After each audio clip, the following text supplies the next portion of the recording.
Welcome everyone to this tutorial on how to paint this cute little flycatcher.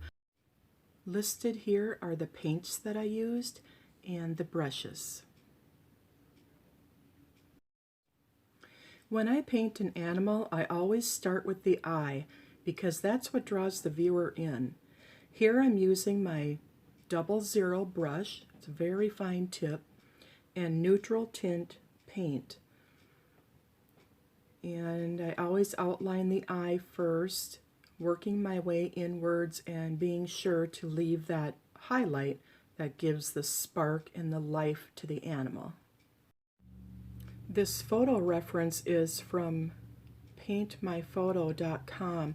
I know it's hard to see the eye on this, but when you go to paint the eye on your bird, be sure that you leave a white part of the paper that represents the lower lid of the bird. And it's a very fine white part of the paper. If you don't do it at this point, you can do it when you go to paint the feathers around the eye. And we're just about done with the eye here, and then I usually go to the beak after that, and then to the feathers. Now that I feel like the eye is finished and to the point I want it at, I mixed Cobalt Blue and neutral tint on my palette to a very light value. And I'm painting that on the bird's beak. The Cobalt Blue is to reflect the sky. They do have a gray bill, but the blue helps to reflect the sky and put him in his setting.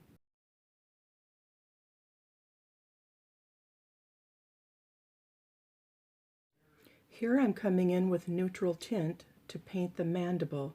That's the lower part of his beak, which is in shadow.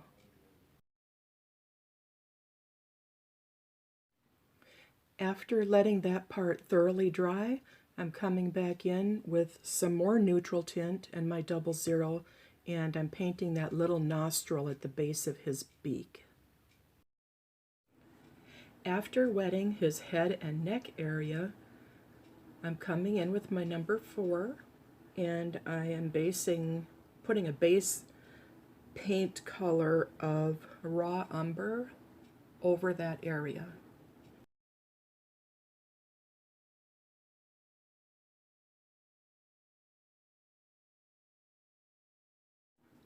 When you paint around the eye area, as you see here, it's best to kind of sneak up on the eye so you don't overdo it. And there you can see that I left a little bit of a white ring underneath. And I usually do that with most birds. Not all of them, but most of them have that little ring around their eye, even though you can't see it on the photo.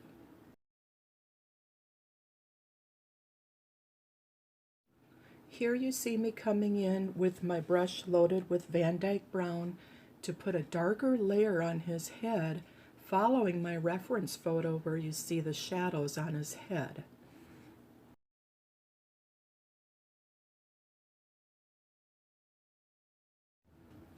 At this point you can see that it really looks kind of ugly because I haven't gotten that far into the painting. And you do reach points in your paintings where it looks really ugly and you just want to stop. But don't do that. Just keep going and follow this. Follow your reference photo and you'll be fine. As you see I'm doing here, I'm being very careful. I chose to outline the edges of his head kind of with the darker color just so that he pops off and shows up better on my painting.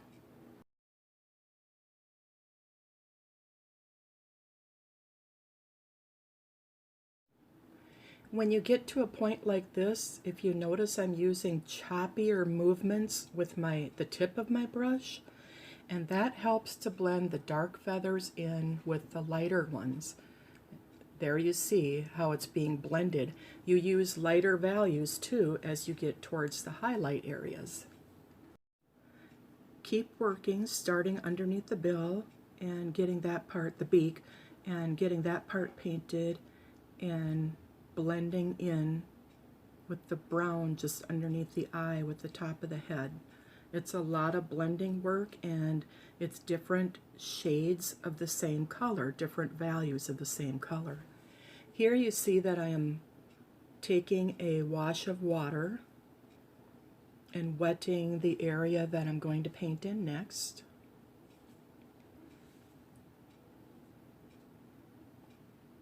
And I'm coming in with my raw umber again to kind of define the edge of the bird.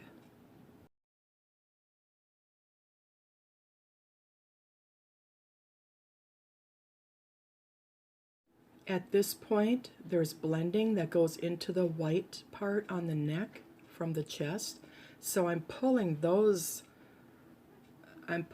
strokes up to blend into the neck and blend into the body, as you see that I'm doing here.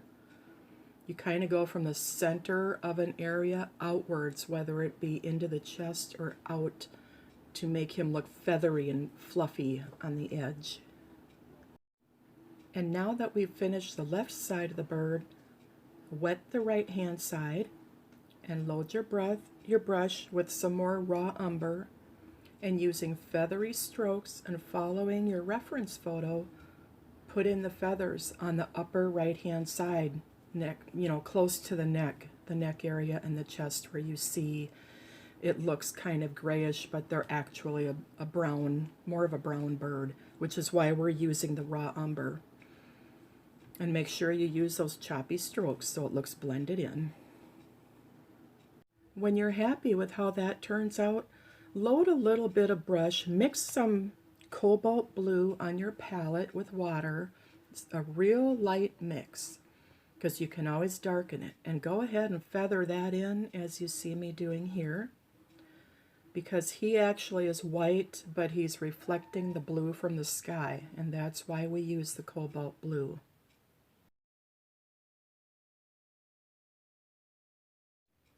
Make sure that as you're painting with that blue that you get it really well blended in with the white part.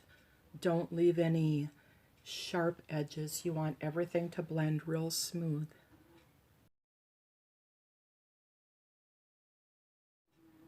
Now that we've got our blue put on there, underneath where he's standing on the stick, wet that area where it's going to be yellow and load your brush with Cadmium Yellow Lemon and put a layer of that in there, remembering to blend that out towards the bottom of the bird.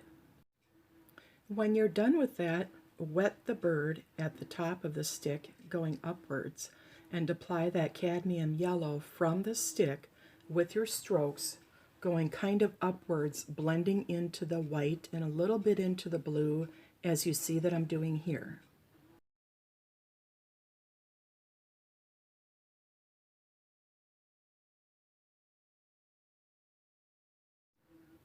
I decided that the yellow was too light. You need to remember that watercolors do lighten about 10% as they dry. So I went and I grabbed some more paint, and I'm adding that to the top part of the stick where the bird is, and the bottom part as well, because I wanted him yellower. Just remember when you do this to blend it in well. When you're finished, go ahead and grab a little bit of Vandyke brown. His other wing, that little bit of a feather sticks out on the lower right hand side. Go ahead and paint that, remembering to leave a little bit of a white of your paper at the tip of the wing. Now we're going to be moving over to the left hand side, working on that wing, and that is also Vandyke brown. There's a little bit of a mix of raw umber where it needs to be blended out into the white part of the paper. This is raw umber right now. His wing is quite dark. Those feathers are pretty dark.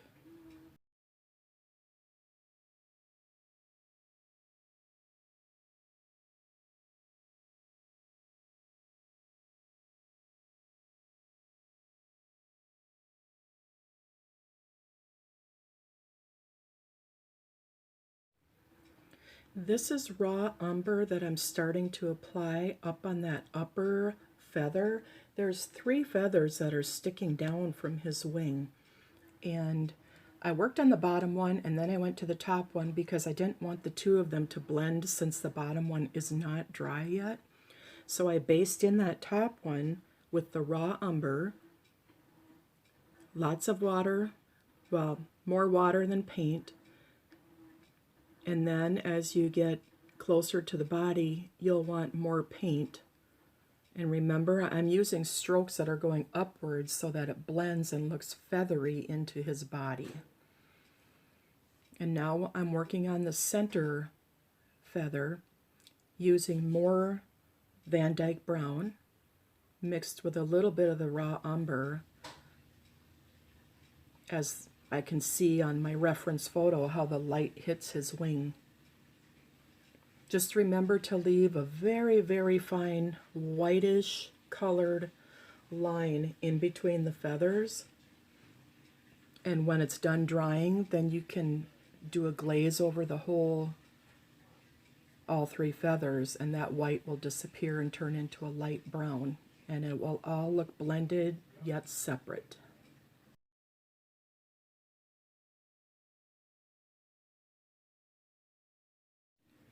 And there you can see I'm darkening that top feather and feathering it into his body, upward strokes, and remembering to leave that white at the bottom of that feather, or that light brown, so that it all blends in. When you're happy with how that looks, go ahead and load your brush with clean water and base the bottom of the bird, not the tail, but just underneath where it connects, on above the tail, and put some cadmium yellow lemon in that place and blend it up into where his body is. Now here you can see I'm trying to lift out some of that yellow. Yellow is a very difficult color to lift out, so be sparing when you apply it. It will lift out a little bit, but not a lot. So that's about all I got out of that. Now I'm wetting the first tail feather with clean water. I mixed cobalt blue and water on my palette to a very light value, or middle value, and go ahead and apply that to the tail where you wetted it on that side. Loading your brush with a light to medium value of raw umber, go ahead and apply that on the left side of the tail, keeping a little bit of white of the paper showing on the edge, as you see in the reference photo. Come down and around, and go ahead and come down the center along the blue as well.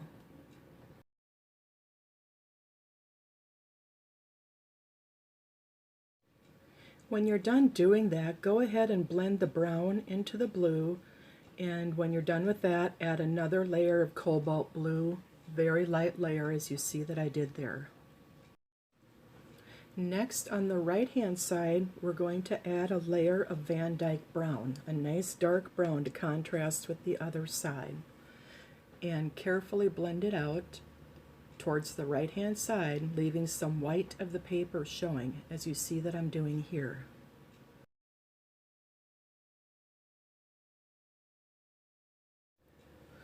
Leaving the tail to dry, we'll go ahead and take a clean brush with clean water and apply that to the right side of the bird. Load it up with about a light to medium value of cobalt blue, and go ahead and apply some more blue on that side with choppy motions to give him a feathery look.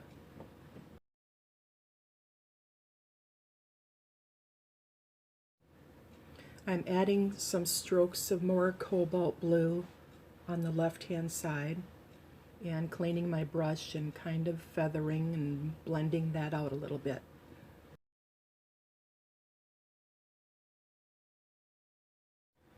When we finish that, we're going to go ahead and take the 00 brush, load it up with some neutral tint, and go ahead and paint his toes.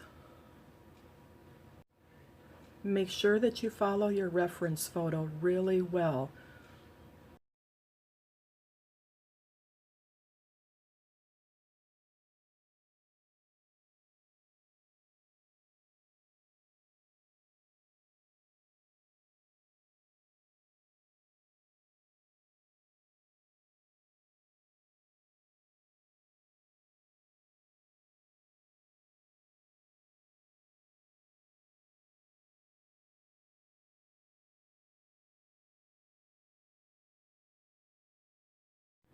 When you finish the left side and you start on the right foot, you can see where that joins into the body. Make sure that you use feathering strokes to look like the feathers are overlapping his legs, and carefully paint that foot as well. We are now done with the bird, and to paint the branch I used a mix of permanent alizarin crimson and raw umber. Mix that on your palette to the color that you want to mix it to, that looks good to you, and go ahead and paint the branch that he's on, and that completes that. I'm so glad that you were with me for this painting. I hope you enjoyed it. If you liked it, please remember to subscribe to my email newsletters on my website. If you're watching this on YouTube, please remember to hit like and subscribe. Thank you very much, and until next time, happy painting.